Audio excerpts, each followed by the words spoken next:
Hi, my name's Hervé and we're in my studio in East London and we're going to look at two tracks.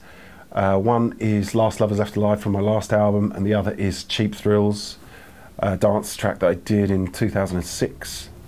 Hope you enjoy them.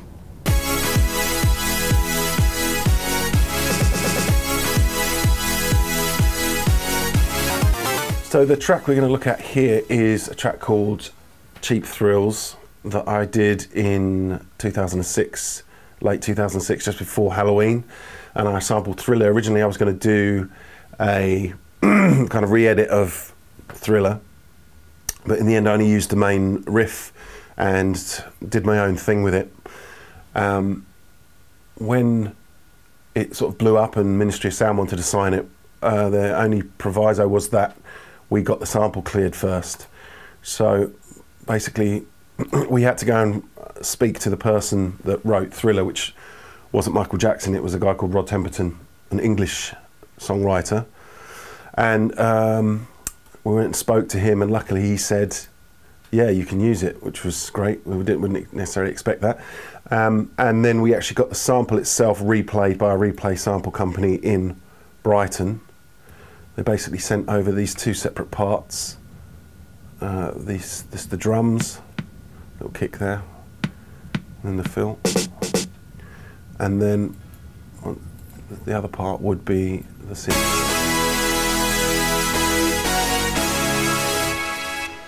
And then I basically used them like this together, because that was how the original recording was.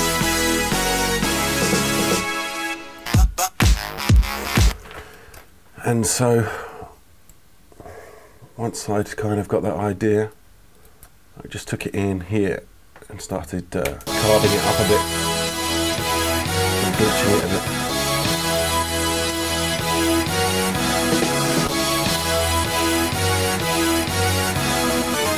There you have, basically I just took snippets and pitched individual ones to get this kind of chaotic sort of vibe there, and then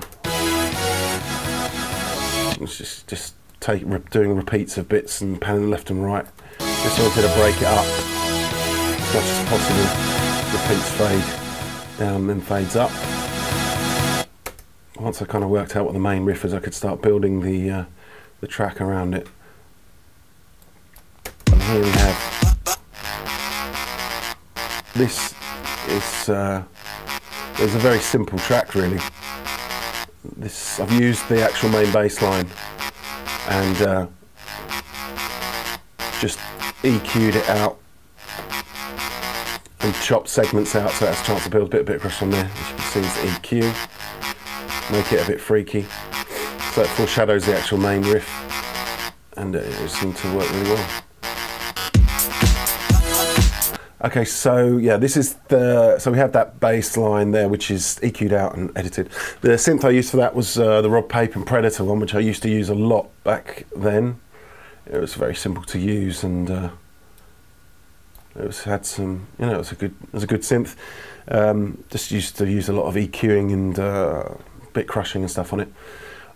So that was the EQ'd and chopped version, and then this is how it looks like. This was the full version, so this is it bounced. That's it bounced from the Predator synth, and then worked a little bit more. It's a bit crush, a little bit of EQ. It would have been sort of rounded off at the bottom in the previous one.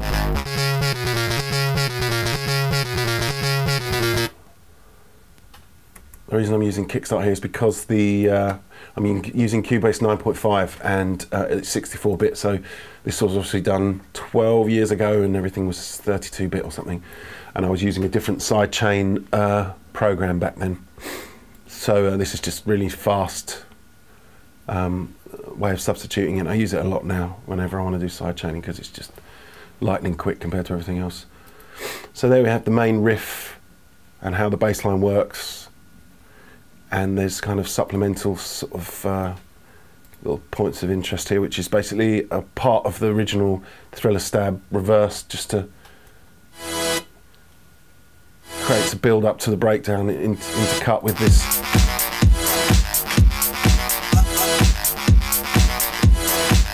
I really like that. There again we have the stab being used again as a kind of fill, as it were, to intro the breakdown.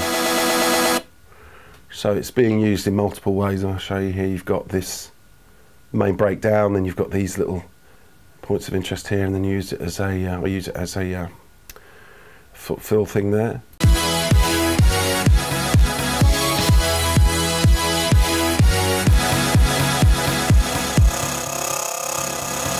Yeah, I think that's all the ways I use it. So it's basically really using the, really working the sample to push the track along. So they're the main elements outside of the drums. So as you can see, that's 1, 2, 3, 4, 5, 6 channels there. Then outside of that is basically the drums. Let's have a look, going close to them. Let's have a look. This is a basic overall shot of the arrangement. I really like the arrangement here. It's a lot more chaotic than, not chaotic, but it's a bit more unexpected than a lot of things that I've did after that, where I kind of worked out more of a formula, but this just was quite crazy. You've got the sort of breakdown there, then it goes into 2/8 of groove section, then you have this little mad little drop here, and then it's just 8 more, which normally almost everybody would do at least 16, but for some reason I did 8, and then it starts changing rapidly as it heads towards the breakdown. This breakbeat comes in, just adds a different kind of energy and you know, to the brain, something different's going on. Then it does this, which I don't know why I did this, but I really like it, where it just goes down to the breakbeat, reverbing out. But it seemed to really work when I played it out, so I kind of kept that in and went back into this. So normally, if you have this gap here, you know, where you've taken out a kick drum and you've got this strange thing here, you wouldn't just drop to a bass line. You'd almost definitely come back with a kick, otherwise you'd feel like you lose too much energy. But again, for some reason I thought, no, let's do it this way. And it just drops to the bass line. And I have this weird little rising, where I've pitched the bass to go up like that. And it all goes in. But again, I had no way, obviously, of testing it as I was doing it, so I just did it like this because it felt right. I was definitely going more on instinct than thinking of things that I'd done many times that worked, and it really worked. So it was nice looking back at that arrangement to see the sort of creativeness of it, as it were. So let's have a quick look at the drums. Again, fairly straightforward. I didn't use many 16s. You know, hi-hats, tambourines and things like that. It was normally quite straight, jacking, kick, hat, snare, with and I'd use kind of vocal sort of cuts to accentuate the rhythm, like here.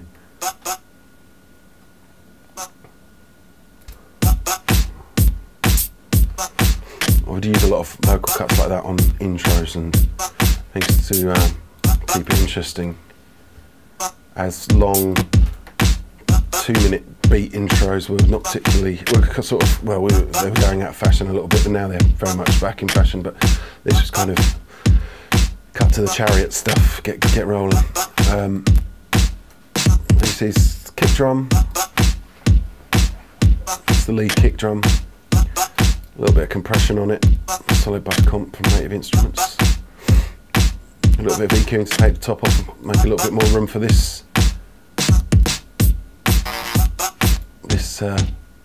sort of higher kick drum to give it a bit of colour. That's the Vox rhythm there that comes over that. Next part is a snare.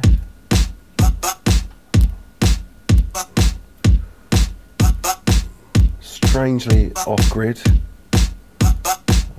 I must have had a reason for doing that back then. It just sounded right. I don't know why. I've never done it before. But and then the hi-hat.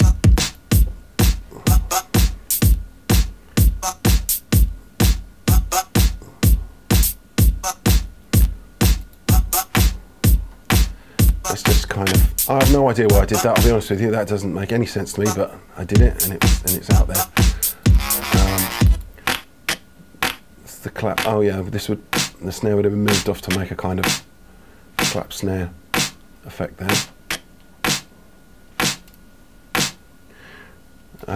So that's got that weird little pattern there, intro and the hi-hat, and they'll come in. Then that basically builds the full groove there, and that's what will run through the track up until the mid-late, for want of a better word, which is basically the breakbeat coming in with the reverb.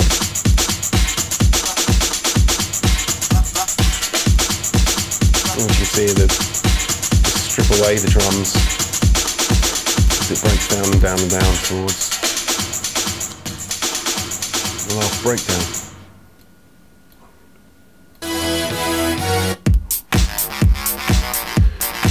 And here you can hear the intro bass that's been EQ'd and chopped, outroing the track. And that is basically Cheap Thrills. This track is a track from my last album, Hallucinated Surf, and it's called Last Lovers Left Alive, and it features a singer called Robert Harvey, no relation to me. He used to be the singer in a band called The Music, and now he's a singer and a songwriter, writes songs for lots of other people. And basically I'd done the backing track and just given it this title, Last Lovers Left Alive. And I was just speaking to Robert, saying maybe if he wanted to try something on it, and I sent him the track, and this in the evening, as he normally does, he sent back this kind of rough structure, and he'd used my title brilliantly to make this great chorus. I didn't expect him to use that, it was just something that I'd put there. And by the next day he'd fleshed out the lyrics, and then a couple of days later he'd sent me the stems for the vocal. So I'm really happy. It's one of my favourites off my last album.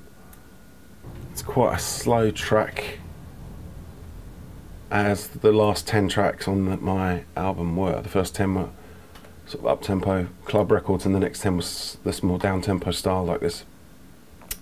68 BPM, so it's quite a slow one, as I said, like the rest of those 10 tracks. Let's have a look first at the lead instrument, which is this guitar.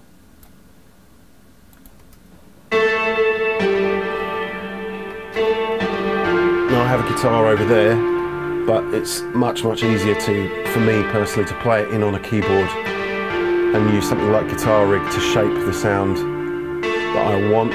So I've gone with something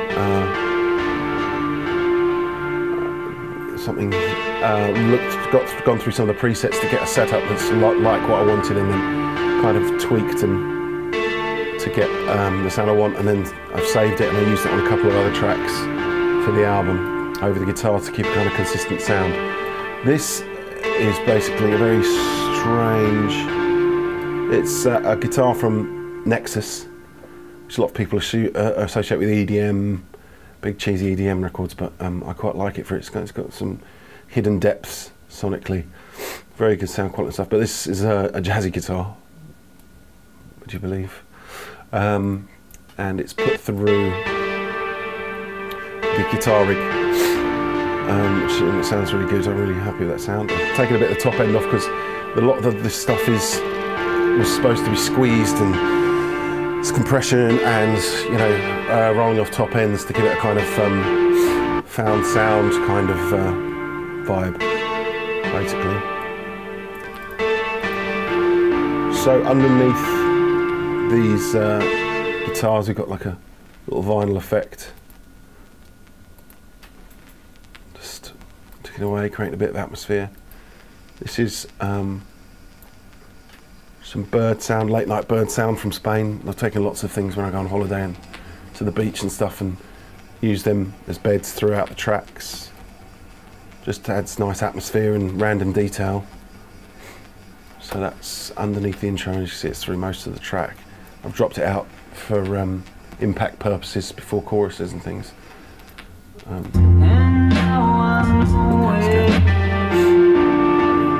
next sounds that come in is these drone strums.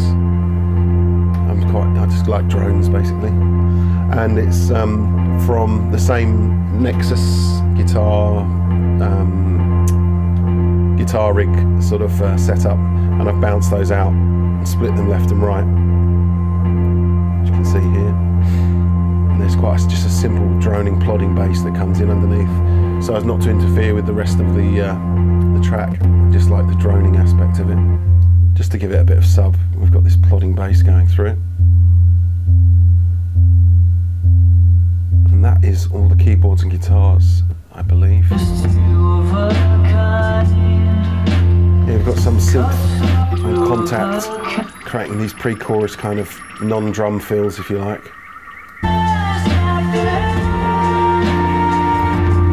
Have a quick look at the vocals before we go to the drums. Everyone is full of fear. Let's leave them all behind. So we have the lead verse. I think Rob's would have treated it a little bit, but then I would have sent it through this group bus here, as you can see. Vitamin stereo. This is good for does a kind of parallel thing and a bit of EQ, which is quite good. Doubler, which I like to use on vocals a lot, just thickens the sound and gives it a slightly different sound. It's not just straight up chorus. CLA vocals. Just gets a bit of a quick fix on vocals. You can get a lot of things done very quickly. Don't use this much anymore. I tend to go in for different elements, but it's great for using on vocals regardless. And here we have this old rubbish plugin. It's a brilliant plugin, but it doesn't work on my new Cubase. This is just the side chain, which is triggered by this fella up here, which just sends to every receive that I put on across all the channels. This is the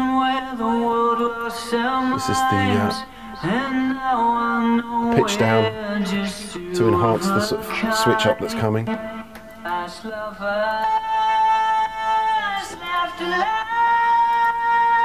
Lead vocal there.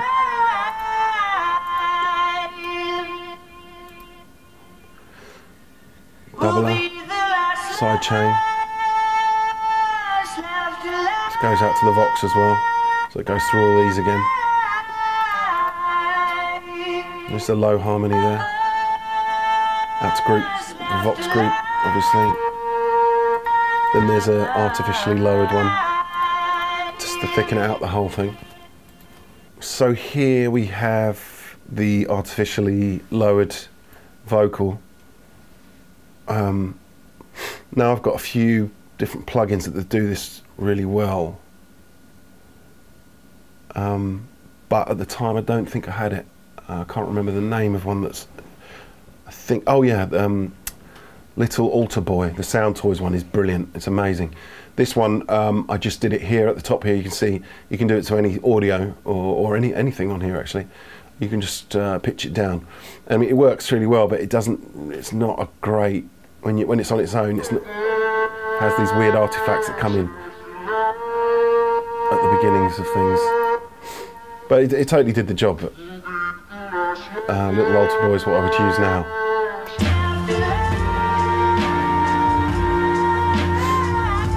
Back with the verse, that does its thing, and then we come back to the next chorus, where I've added two more layers left and right, all going through the Vox group. Obviously, this is just to give the song a bit more of an arc, building up.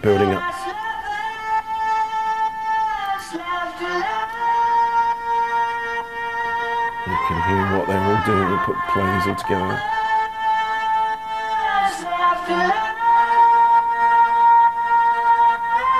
There's no auto-tune on any of this. It's just Rob's just an excellent singer.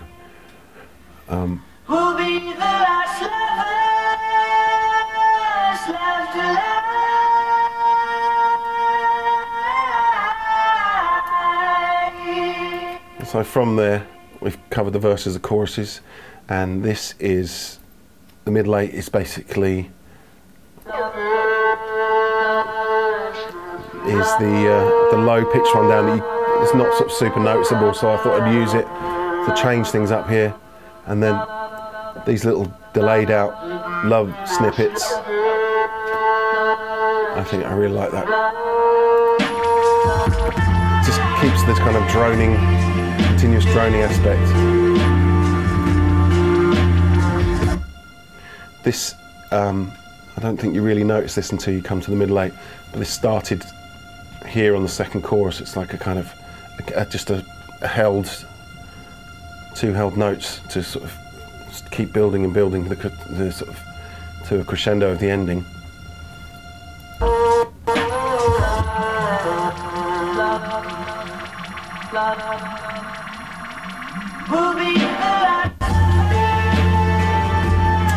And the other aspect of this that I haven't looked at is this contact instrument that's used in the dub station, the audio damage dub station delay. I really like that. A little bit of EQ. It builds a sound bed, and again it's used as the kind of fill. So this, these cool bleepy sounds is a contact instrument called Cognosphere. It's by a company called Hollow Sun, and they make all these great weird machines. Really, they make up all these stories about how they found them on an old Russian U-boat or something.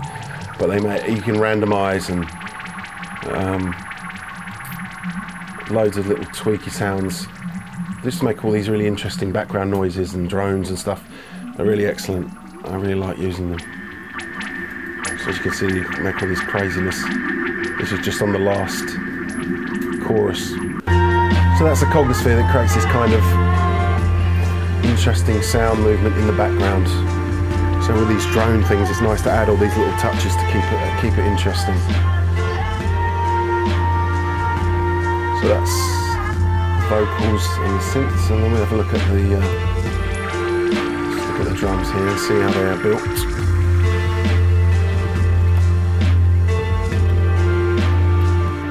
I've already covered these little effects, they're not normally in the drums.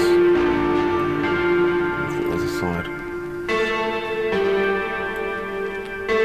Now the drums are this a kind of mixture between a kind of hip-hop idea, drums-wise, and almost a bit of a rockier vibe when it comes to the choruses.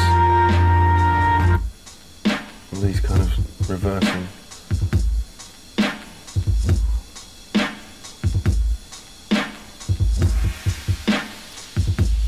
Just look in here. Kick drums, this is the lead kick. And we've got these kind of grace note kick drums around it, making this kind of interesting rhythm. You see here crashes, gongs, they run a lot through it. Just creates this kind of splashy atmosphere, building it. Adds to the drama, I feel.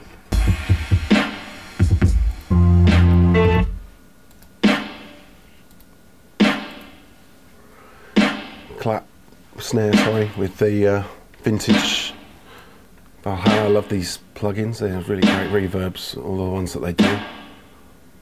And that's paired up with this clap snare sort of thing. Well, it's more of a snare actually, it says clap, but it's not at all. So we've got those two there, giving this kind of punchy snare sound. And now I know we're just two of a kind. There's a little hi-hat that comes in for the first time here, building towards the chorus.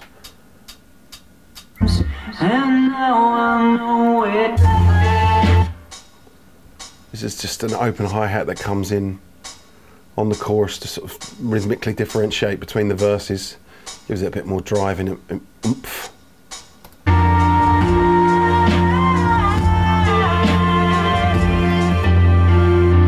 And we bring in a new element here. It's this kind of 16 hi-hat. Again, just to sort of change up the arrangement and build towards the end.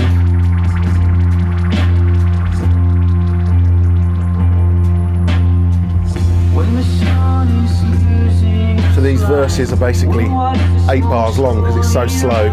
You'd completely lose. I think you completely lose your audience with 2 16-bar verses at 68 BPM basically.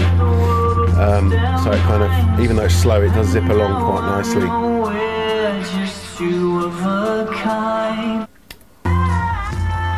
So yeah, this is the master bus, Ozone. Just like Ozone for the stereo enhancing. That's really good. I'll probably use something like BX Control now more than this, but it's still a great plugin for stereo enhancing. This is a great audio enhancer, a little bit of compression and low, mids and highs. It's good for something like this where I really want to crush it and push it. So it has this kind of weird sort of found sound almost. I don't know if that's the best way to describe it. Like weird, ghostly sort of tracks. A little roll off at the bottom to get any rumble away on the EQ, and then just a straight up L2 limiter on the bottom end. A little bit of limiting there, pushing it a bit more. And that's basically how that was done.